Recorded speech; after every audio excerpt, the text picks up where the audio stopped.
మా ఇంట్లో ఒక మూగ పని మనిషి ఉంది. ఒకరోజు అర్ధరాత్రి నేను నీళ్లు తాగడానికి లేచి చూస్తే ఆ పని మనిషి విచిత్రమైన స్థితిలో ప్రవర్తిస్తూ ఉంది. నేను భయంతో వణికిపోతున్నాను. ఎందుకంటే ఆ పని మనిషి, ఆమె పేరు ప్రియా. తను చదువు పూర్తి అవ్వగానే తల్లిదండ్రులు ఒక మంచి అబ్బాయిని చూసి పెళ్లి చేశారు. అతని పేరు సురేష్. సురేష్ సాఫ్ట్వేర్గా పనిచేస్తూ ఉన్నాడు. ప్రియను చాలా బాగా చూసుకుంటాడు. పెళ్ళైన కొన్ని రోజులకి వాళ్ళు ఒక అపార్ట్మెంట్లో ఫ్లాట్ని తీసుకున్నారు.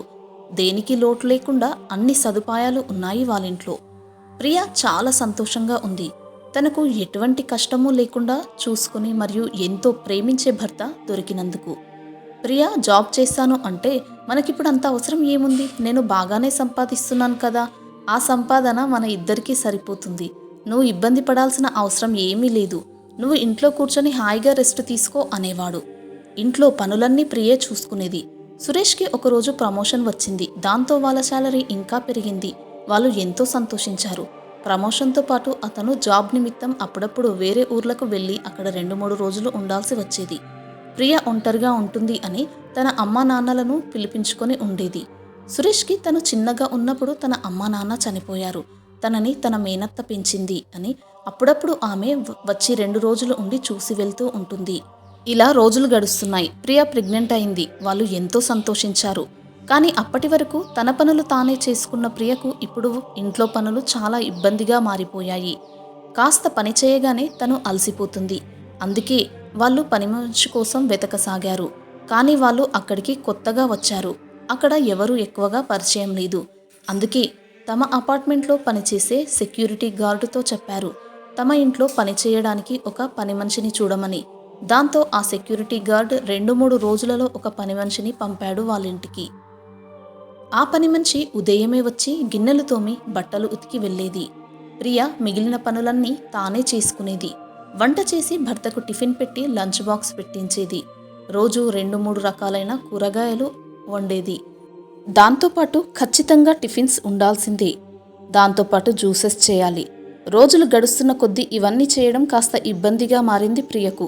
డాక్టర్ కంప్లీట్గా బెడ్ రెస్ట్ తీసుకోమని చెప్పారు.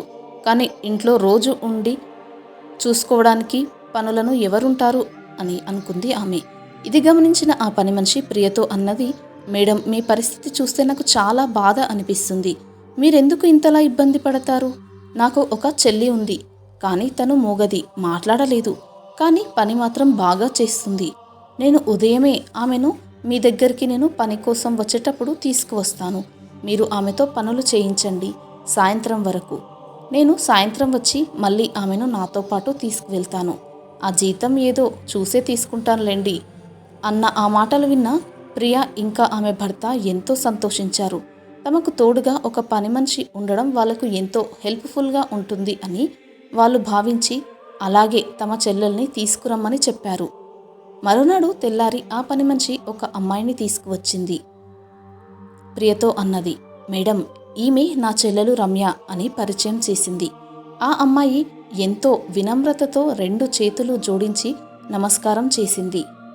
ఆ అమ్మాయికి దాదాపు 22 సంవత్సరాలు ఉంటాయి. ఆ అమ్మాయి చాలా చూడముచ్చటగా ఉంది.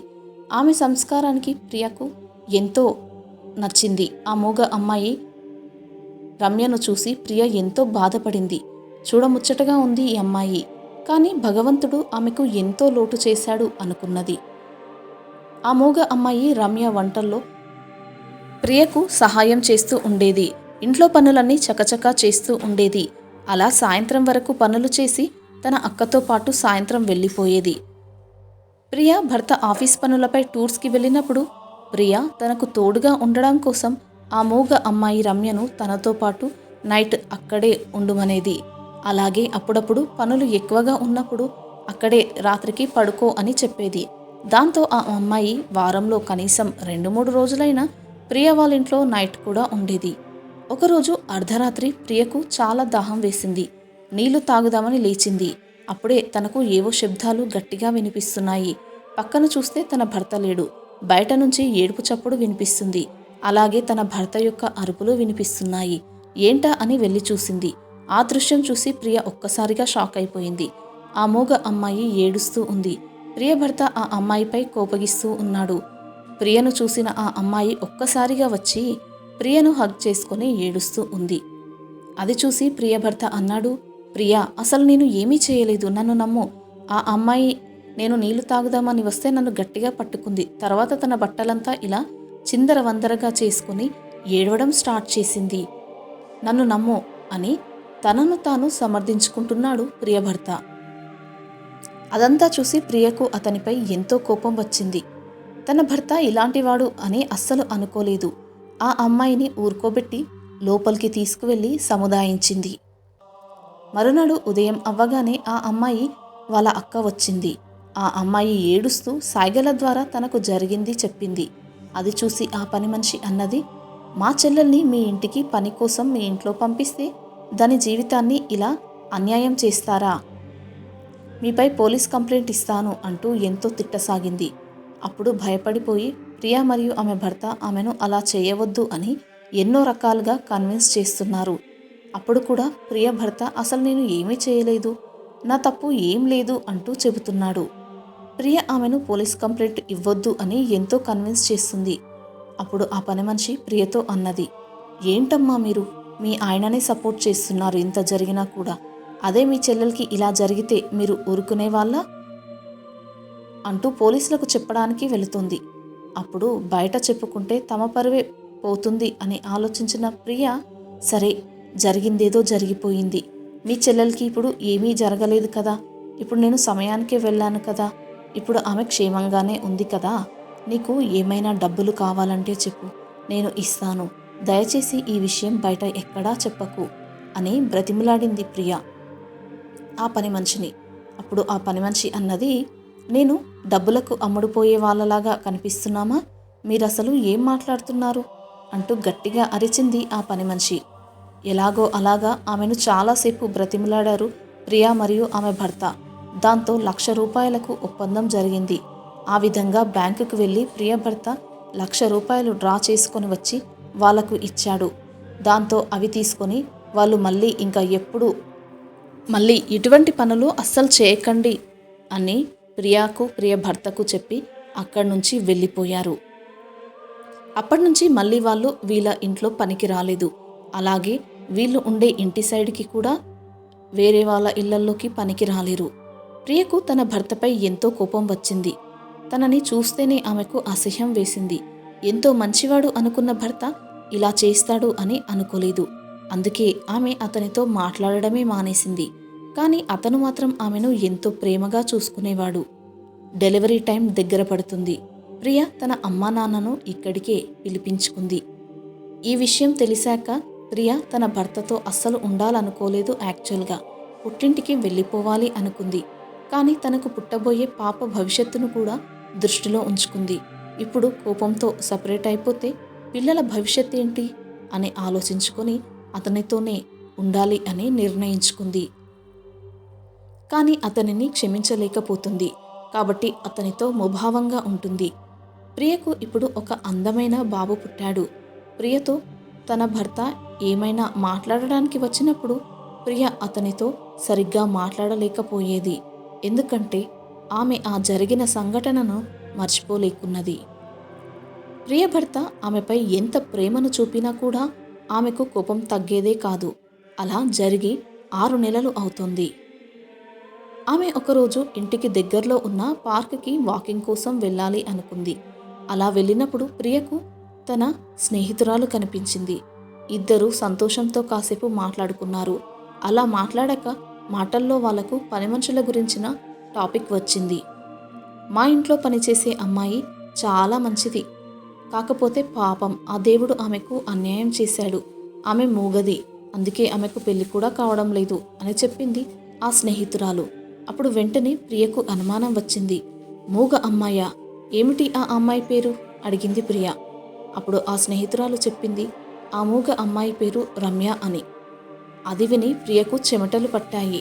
ఎందుకంటే నేను ఈమె స్నేహితురాలిని అని తెలిస్తే ఆ పని అమ్మాయి వాళ్ళు మా ఇంట్లో మా ఆయన చేసిన విషయాన్ని వీళ్ళకు చెబుతారు, అప్పుడు మా ఇంటి పరువంతా పోతుంది అని భయపడిపోయింది ప్రియ.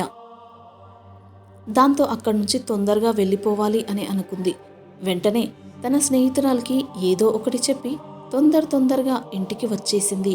ఇక అప్పటి నుండి తన స్నేహితురాల్ని కలవడం తగ్గించేసింది ప్రియ. ఆ స్నేహితురాలు ఎప్పుడైనా ప్రియకు ఫోన్ చేసినా కూడా తీసేది కాదు. ఇలా మరో 6 నెలలు గడిచింది. ఒకరోజు ఇద్దరు స్నేహితురాళ్ళు అనుకోకుండా కలుసుకున్నారు. ప్రియ వాళ్ళ స్నేహితురాలు చాలా బలహీనంగా, చాలా డల్గా ఉండడం గమనించింది. ప్రియా, ఏమైంది? ఎందుకలా ఉన్నావు? అడిగింది.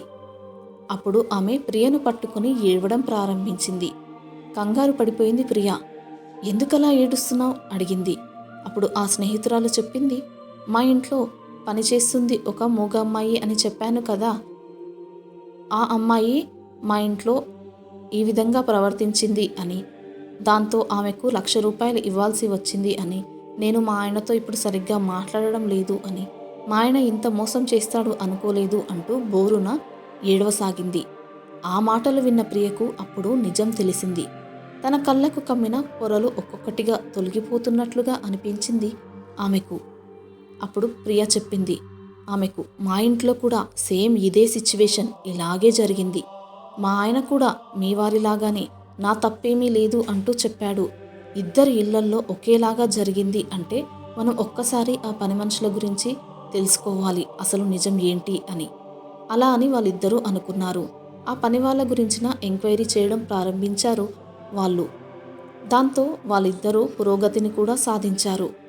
వాళ్ళు ఎక్కడ ఉంటారో తెలుసుకొని వాళ్ళు ఉండే ప్లేస్కి ఈ ఇద్దరు స్నేహితురాళ్ళు వెళ్ళారు ఒకరోజు. అక్కడ వీధి నల్లా పంపు దగ్గర మహిళలు పోట్లాడుకుంటూ ఉన్నారు. వాళ్ళు ఒకరిపై ఒకరు అరుచుకుంటున్నారు నీళ్ల కోసం. అక్కడ ఆ ఇద్దరు పని మనుషులను చూశారు వీళ్ళు. ఆ పని మనుషులతో ఒక మహిళ అన్నది, అసలు మీ ఇద్దరు అక్కా చెల్లెళ్ళు గయ్యాలిలాగా ఎగబడుతూ ఉంటారు, గొడవలకు ఎప్పుడూ సిద్ధంగా ఉంటారు అన్నది. దాంతో, ఏయ్, ఏం మాట్లాడుతున్నావు నువ్వు? సరిగ్గా మాట్లాడు. నాతో పెట్టుకుంటే ఏం జరుగుతుందో తెలుసా? మా గురించి ఇంకా నీకు తెలియదు అన్నది ఆ మూగ అమ్మాయి రమ్య. ఆమె ఇంతలా రెచ్చిపోయి మాట్లాడుతూ ఉంటే ఈ ఇద్దరు స్నేహితురాలు షాక్ అయ్యారు. ఏంటి, ఈ అమ్మాయి మూగ అమ్మాయి కాదు, మన ఇండ్లలో పనిచేసినప్పుడు మూగ అమ్మాయిగా బాగా నటించింది. అంటే మన దగ్గర డబ్బులు వసూలు చేయడానికి ఈ విధంగా వీళ్ళు నాటకం ఆడారు. వీళ్ళనసలు ఇలా కాదు, అందరి ముందర దులిపి పడేయాలి అనుకున్నది ప్రియా స్నేహితురాలు. అప్పుడు తన స్నేహితురాలతో ప్రియా చెప్పింది, వద్దు, ఇప్పుడే వాళ్ళ దగ్గరికి మనం వెళ్ళవద్దు. వారితో వెళ్ళి వాదించినా ఇప్పుడు మనకు వచ్చే ప్రయోజనం ఏమీ కూడా ఉండదు. పోలీస్ కంప్లైంట్ ఇచ్చినా కూడా ఆ ఇద్దరు అక్కా చెల్లెళ్ళు మళ్ళీ ఏదో నాటకం ఆడి మన హస్బెండ్స్దే తప్పు అని మళ్ళీ నేరస్తులుగా వాళ్ళని ప్రూఫ్ చేసే ప్రమాదం ఉంది. వీళ్ళను ఇలా ఊరికే వదిలిపెట్టకూడదు. వీళ్ళు మనల్ని ఎంతలా ఇబ్బంది పెట్టారు. నా జీవితంలో ఎంతో సంతోషకరమైన విషయానికి మేము సంతోషం లేకుండా ఇద్దరం ఎంతో బాధపడేలా, ఒకరికొకరం దూరం అయ్యేలా చేశారు వీళ్ళు. వీళ్ళ వలన నేను నా హస్బెండ్తో సరిగ్గా మాట్లాడలేదు, ఎంతో కోపాన్ని పెంచుకున్నాను అతనిపై అన్నది ప్రియా. అప్పుడు స్నేహితురాలు అన్నది, అవును, నేను కూడా అన్నది. అప్పుడు ప్రియా అన్నది, చాలా మంచిదయింది. నేను నా కోపాన్ని కంట్రోల్ చేసుకొని భవిష్యత్తును గురించి ఆలోచించాను. లేదంటే ఆనాడే మా వారితో నేను విడిపోయి ఉంటే ఇప్పుడు ఆయనకు వేరే పెళ్లి జరిగి ఉండేది. నేను అక్కడ అమ్మ వాళ్ళ ఇంట్లో ఉండేదానిని. నా జీవితమంతా ఇలా అల్లకల్లోలంగా మారిపోయేది వీళ్ళ వలన. కాబట్టి వీళ్ళను ఊరికే వదిలిపెట్టకూడదు అన్నది ప్రియ. అవును, చాలా మంచిదైంది. నేను అదే ఆలోచించాను. మా ఆయనతో విడాకులు తీసుకొని తనకి దూరంగా వెళ్ళిపోవాలి అని. కానీ నయం, నేను ఇంకా ఆ పనిని చెయ్యలేదు. దేవుడు నాకు సరియైన సమయంలో వీళ్ళ నిజస్వరూపాన్ని నాకు తెలియజేశాడు. వీళ్ళు చేసిన దానికి మనం వీళ్ళకు పనిష్మెంట్ని తప్పకుండా ఇవ్వాలి అనుకున్నారు. అలా అనుకొని వాళ్ళు ఇద్దరూ వెళ్ళి వాళ్ళ హస్బెండ్ని తమ తప్పులకు క్షమించమని అడిగారు. అలా వాళ్ళు నలుగురు కూర్చొని మాట్లాడుకున్నారు. వీళ్ళను ఎలాగైనా వీళ్ళు చేసిన పొరపాటుని రెడ్ హ్యాండెడ్గా పట్టుకోవాలి ఎలా అని ఆలోచన చేసి అందరూ కలిసి పోలీస్ స్టేషన్కి వెళ్ళి పోలీసులకు జరిగింది చెప్పి తమకు సహాయం చేయవలసిందిగా కోరారు. అప్పుడు పోలీసులు వీళ్ళకు సహాయం చేస్తామని చెప్పారు. అప్పుడు ఆ ఇద్దరు పనివాళ్ళు ఏ ఇంట్లో అయితే ప్రస్తుతం పనిచేస్తున్నారో వాళ్ళ వివరాలను ఈ ఇద్దరు స్నేహితురాళ్ళు తెలుసుకున్నారు. అలా తెలుసుకొని వాళ్లకు ఆ పని వాళ్ళ గురించి చెప్పారు. అదంతా విని వాళ్ళు భయపడిపోయారు. వెంటనే వాళ్ళను పనిలో నుంచి తీసివేస్తాము అని చెప్పారు. అప్పుడు పోలీస్ వాళ్ళు మరియు ప్రియా వాళ్ళు అందరూ వాళ్ళను తమకు హెల్ప్ చేయవలసిందిగా, అలా వాళ్ళను ఇప్పుడే పనిలో నుంచి తీయవద్దు అని చెప్పారు. దాంతో వాళ్ళు భయంగానే ఒప్పుకున్నారు. వాళ్ళ ఇంట్లో సీసీ కెమెరాను అమర్చారు. అప్పుడు వీళ్ళు ఊహించినట్టుగానే కొన్ని రోజులలో ఆ అక్కా చెల్లెళ్ళు మళ్ళీ రొటీన్గా చేసినట్టే తమ ప్లాన్ని వర్కౌట్ చేశారు. అదంతా ఆ సీసీ కెమెరాల్లో రికార్డ్ అయ్యింది. దాంతో రెడ్ హ్యాండెడ్గా వాళ్ళని పట్టుకొని పోలీసులు కేసుని నమోదు చేశారు వాళ్ళపై. అందుకే అంటూ ఉంటారు, కళ్ళు మూసుకొని నువ్వు ఎవరినైతే నమ్ముతావో వాళ్ళే నీ కళ్ళు తెరిచే గుణపాఠం నేర్పుతారు అని. కాదంటారా? ఫ్రెండ్స్, ఈ వీడియో గనక మీకు నచ్చినట్లయితే ప్లీజ్ లైక్ చేసి సబ్స్క్రైబ్ చేసుకోండి. Thanks for watching.